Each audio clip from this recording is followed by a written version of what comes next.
Olá, senhores, tudo bem? Eu sou Matheus Assunção, você está no Saber Pensar. Peço que desde já se inscreva neste canal para receber mais vídeos e nos siga no Instagram, certo? Então, vamos aqui para um vídeo curto, né? Breve, não pretendo fazer vídeos longos, são no máximo 10 minutos, né? Os vídeos que pretendo fazer. E neste tópico que abordarei hoje é sobre a vida intelectual, né? Então, nós sabemos que a atividade sensível ela é limitada ao presente sensível imediato e desprovida de toda universalidade, que se define propriamente pela nossa inteligência, né? Pela inteligência racional, né? Inteligência humana. Então, é isso que tem a universalidade, né? A nossa parte sensível se limita a coisas particulares, né? E essa universalidade ela se dá no âmbito da inteligência, né?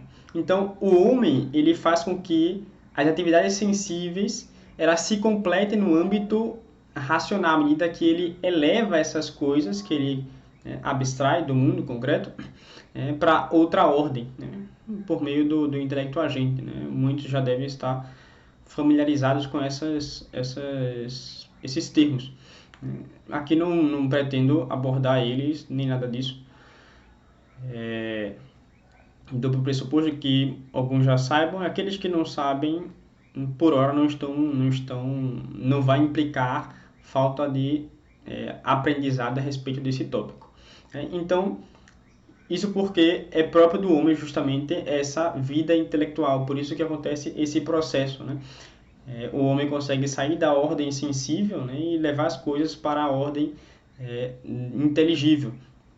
Porque justamente essa vida, né, e aqui é justamente esse o termo próprio, né, a vida intelectual, ela é própria do homem, né, porque se trata de algo que é essencial do homem, né, por isso que não falamos atividade intelectual, né, se dá para falar atividade intelectual, mas no sentido de dizer do trabalho que está sendo exercido, né, mas a via de estudos, de fato, a vida intelectual, né, é isso que é o essencial no homem, né? No fim das contas, então, é a contemplação da verdade, né? Não se trata simplesmente de uma atividade intelectual, mas da contemplação, né, da verdade, e por isso que é a vida intelectual. E isso deve ser, portanto, o fundamento e a organização de toda a nossa vida. Então, ter isso em mente, né, ter esse princípio em mente, faz com que nós possamos organizar toda a nossa vida em detrimento disso, em detrimento da contemplação da verdade. Mas, de fato, isso é uma coisa tremenda, porque nos exige bastante, né? É um esforço laborioso e exigente. Dentro da vida cotidiana, né, isso se exige bastante, né? Muitas pessoas não conseguem ler o tanto quanto queriam, né, quanto gostariam, e não conseguem estudar. Às vezes dedicam, por exemplo, o final de semana para isso, mas durante a semana não conseguem, né, por conta justamente dos afazeres da vida normal. Então, é uma coisa realmente laboriosa, né? Não são todos que são voltados para essa vida intelectual de modo eminentemente ativa, no sentido do estudo, né, próprio do ser humano, que é um saber discursivo, né, que acontece no transcurso, né, de tempo. De modo que esses que se aplicam mais são realmente os estudiosos, né? Mas, de modo geral, é importante saber isso, de que, de fato, nós fomos feitos para a contemplação da verdade. Uns vão se dedicar mais a essa aplicação, né, para poder conhecer a verdade das coisas, outros não vão poder por conta das exigências da vida, mas ainda assim vão ter acesso a muita coisa.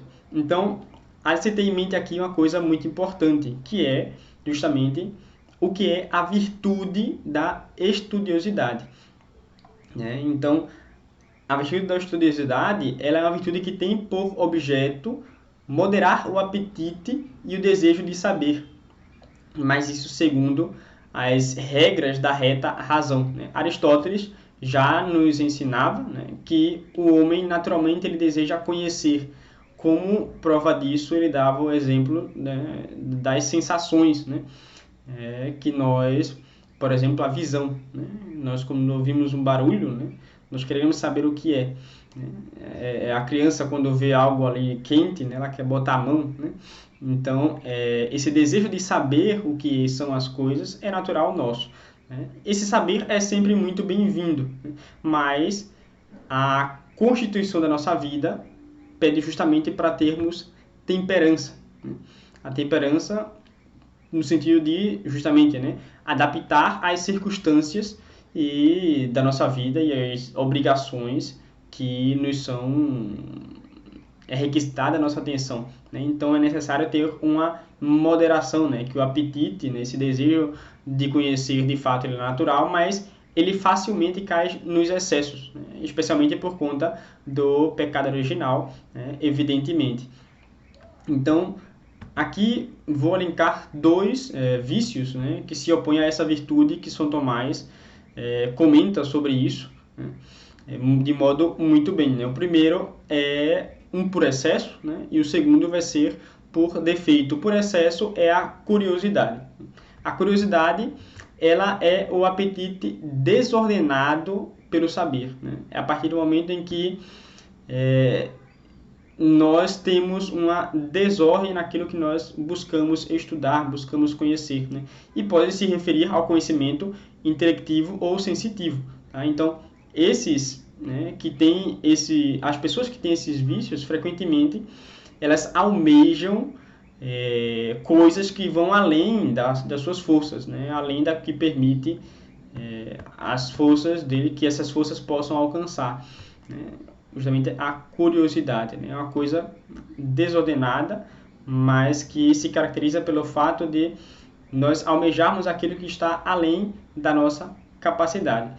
O outro é por defeito, né? Que é justamente a preguiça ou a negligência, né? Na aquisição da verdade. E aqui nós temos justamente a caráter da omissão voluntária, né? De aprender as coisas que não são obrigadas para exercer o nosso estado de vida, né? Então, a condição que cada um tem. Por exemplo, isso é muito grave para situações como um pai de família que precisa estudar certas coisas, né, para poder ajudar os filhos, né, a desenvolver as virtudes, ou um padre que negligencia o estudo da doutrina, né? Então, há estados de vida que nos obrigam a estudar certas coisas, do contrário, nós não vamos conseguir exercer bem esse estado de vida, né? Exemplo, né, o estudante, né? Se o estudante não cumpre o seu papel, né, de realmente se dedicar aos estudos, ele não vai ser um bom estudante, né? Aí uma omissão, se for omissão voluntária, né, é uma coisa realmente errada, né, é um pecado.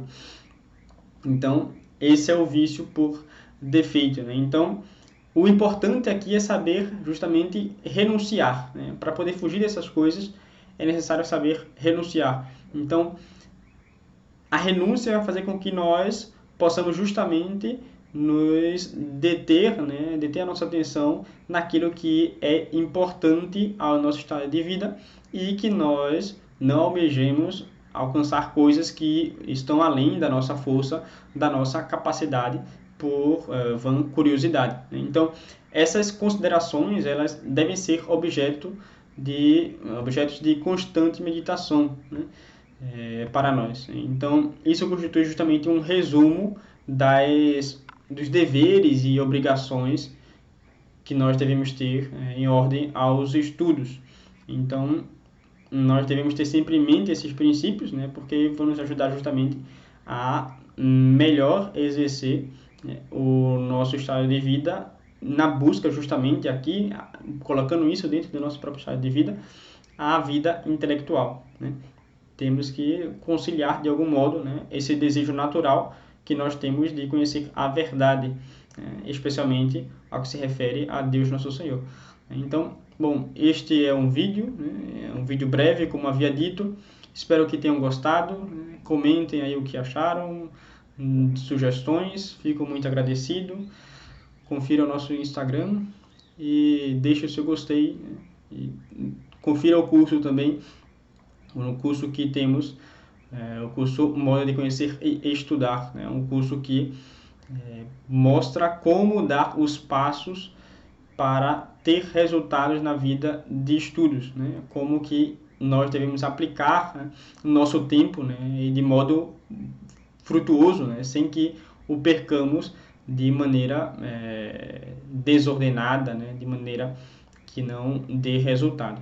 Perfeito? Então é isto, fico por aqui e nos vemos no próximo vídeo.